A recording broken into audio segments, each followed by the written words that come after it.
Assalamualaikum warahmatullahi wabarakatuh. Waalaikumsalam warahmatullahi wabarakatuh. Adik-adik mahasiswa sekalian, apa kabar semuanya? Alhamdulillah.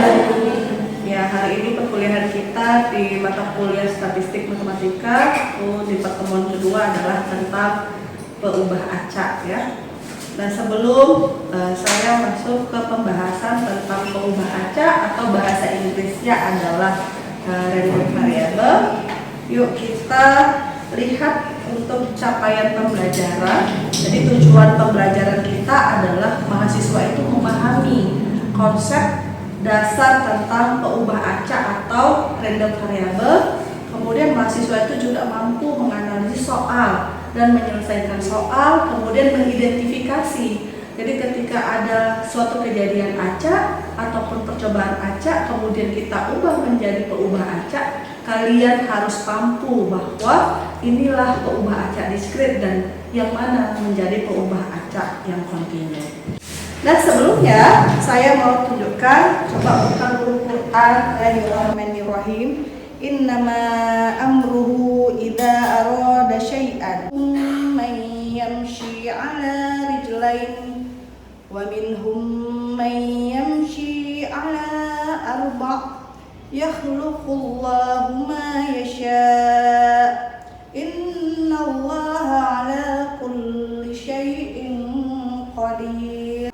Jadi ayat ini menjelaskan tentang teori himpunan. Kenapa harus kita belajar tentang teori himpunan? Karena untuk nanti kita lakukan percobaan acak, setiap kali kita percobaan acak, tentunya kita harus menghimpun semua kejadian yang mungkin.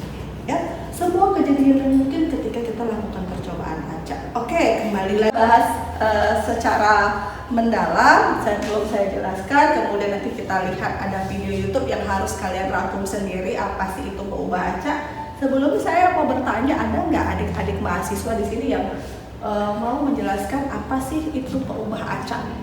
Saya Ya.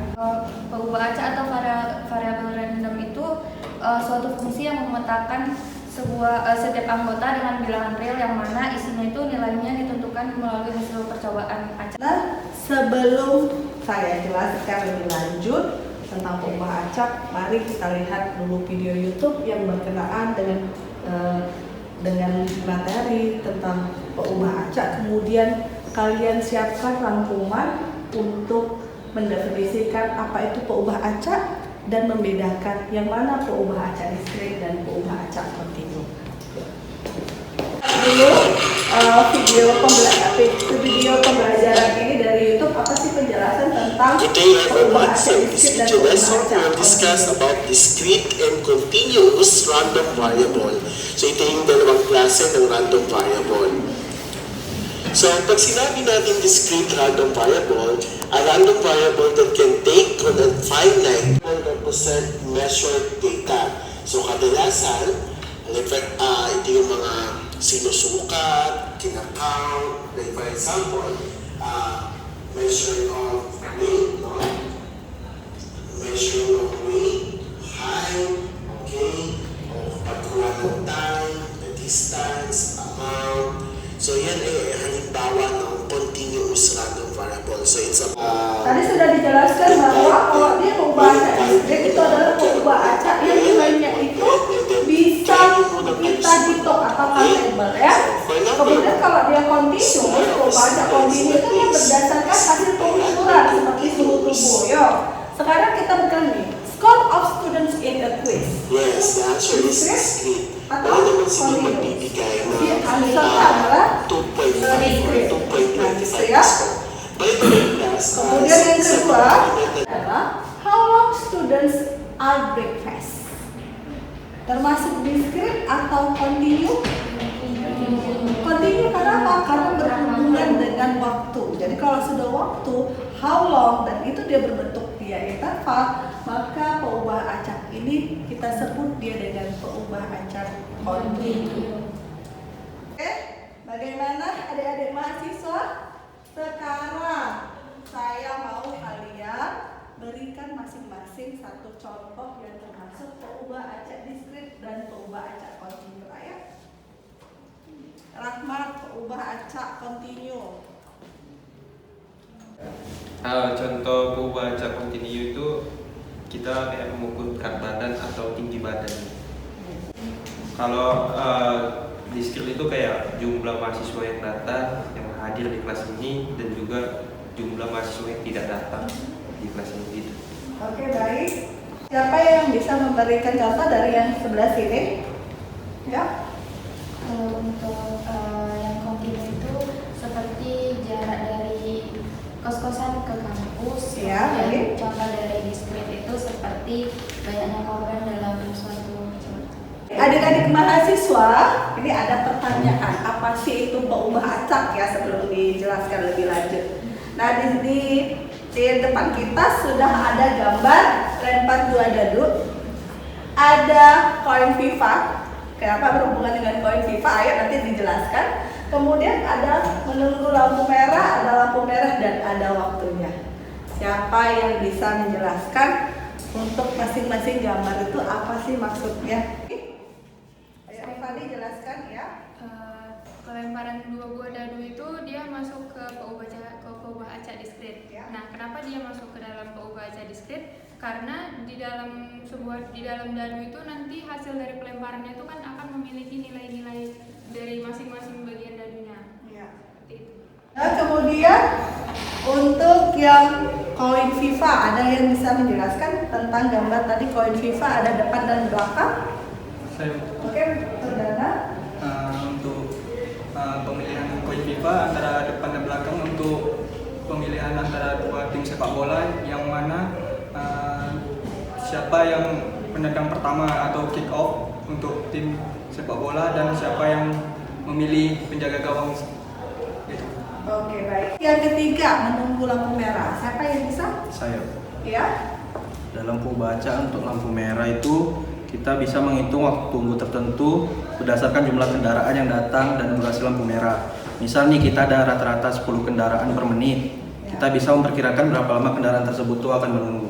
Oke, baik ya. Itu ya, jadi sudah lebih jelas bahwa kalau dia discrete berarti dia count, kita bisa menghitung, tetapi kalau dia continue kita mengukur ya, seperti waktu ya tadi ya, berat badan.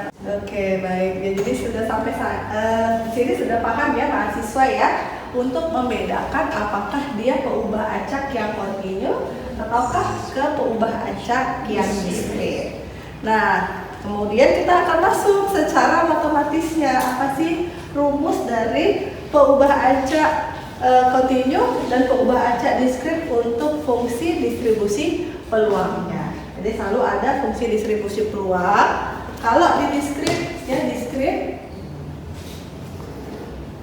maka yang kita pakai adalah probability mass function. Artinya setiap kali kita punya peubah acak X, maka peubah acak X itu masing-masing memiliki nilai peluang, baik dia yang continue maupun dia yang discrete. Jadi yang continue ya itu adalah probability density function. Probability density function. Atau kita singkat dia dengan PDF. Bahasa Indonesianya adalah fungsi kepadatan peluang. Lambang untuk ini, jadi lambangnya adalah kita buat dia P. Ini X besar sama dengan X kecil berarti dia unit ya, unit atau nilai dari peubah acak X yang di sini. Ya, itu adalah untuk lambang probability mass function. Ini nanti tergantung apakah dia peubah acak discrete yang berdistribusi apa. Apakah bernauli kah, apakah binomial kah, ataukah dia geometri, ataukah Poisson. Nanti masing-masing dari fungsi peluangnya itu masing-masing berbeda sesuai dengan peubah acak dia ya, fungsi distribusinya apa. Nah, kalau untuk probability density function, lambangnya itu adalah F kecil. Jadi Fx sama dengan X di sini. Dia lambang untuk fungsi kepadatan peluang. Yuk kita lihat. Satu hal yang belum saya jelaskan ke kalian adalah tentang moderasi beragama. Kaitan yang akan kita pelajari tentang moderasi beragama dengan mata kuliah kita statistik matematika, bahwa di dalam statistik matematika kita kan ada teorema Bayes. Apa kaitannya dengan moderasi beragama? Bahwa ya walaupun misalnya kita sesama muslim pun kan dengan berbeda budaya, kita lebih baik menjauhi perdebatan. Jadi orang yang paham tentang moderasi beragama itu artinya paham beragama, bahwa juga Rasulullah mengajarkan kan bahwa kita tuh harus menjauhi debat. Sudah, walaupun kita berbeda, kita harus tetap saling menghargai dan saling menghormati. Oke, baik, kembali lagi ya. Itu case a die, satu dadu yang mau kita gulirkan. A number of independent times yang kita gulirkan sampai muncul mata dadu yang pertama mata dadu berangka 6. Biasa kita main ludo ya. Nah, di sini ada dadu ya, dadu angkanya 6. Ya, inilah anggaplah ini gambar dadu. Dan kita yang mau kita ambil adalah dadu bermata 6. Dadu bermata 6. Sampai dadu bermata 6. Yang dihitung, yang dimaksud di sini peubah acaknya yang mana? Peubah acaknya itu adalah N. N itu menghitung banyaknya case atau banyaknya perguliran yang dilakukan. Karena dia minta PNS secara general. Secara general kalau N-nya sama dengan N, maka kejadiannya adalah di sini ya, bukan 6 sampai ini bukan 6. Ini banyaknya adalah N kurang 1. Nah, di kejadian ke N muncul angka 6. Jadi kalau N-nya 10, berarti apa? 9-nya bukan 6, 10-nya baru dia 6. Bisa paham ya? Nah, peluang. Oke. Peluang kalau muncul angka 6 berapa? Peluangnya muncul angka 6 adalah 1/6. Dadu, masing-masing dadu punya peluangnya 1/6. Artinya dia punya peluang yang sama untuk keluar ketika kita gulirkan. Nah, berarti yang bukan 6 ada siapa lagi? 1, 2, 3, 4, 5 matanya. Berapa peluangnya? Karena ada 5, berarti peluang bukan 6 itu adalah 5/6. Baik ya. Adik-adik mahasiswa, di sini ada 2 soal. Nah, ini teknik untuk problem based learning yang saya akan membagi kalian ke dalam 2 kelompok. Yang satu akan menyelesaikan persoalan diskrit, dan yang satu lagi akan menyelesaikan persoalan perubahan acak kontinu.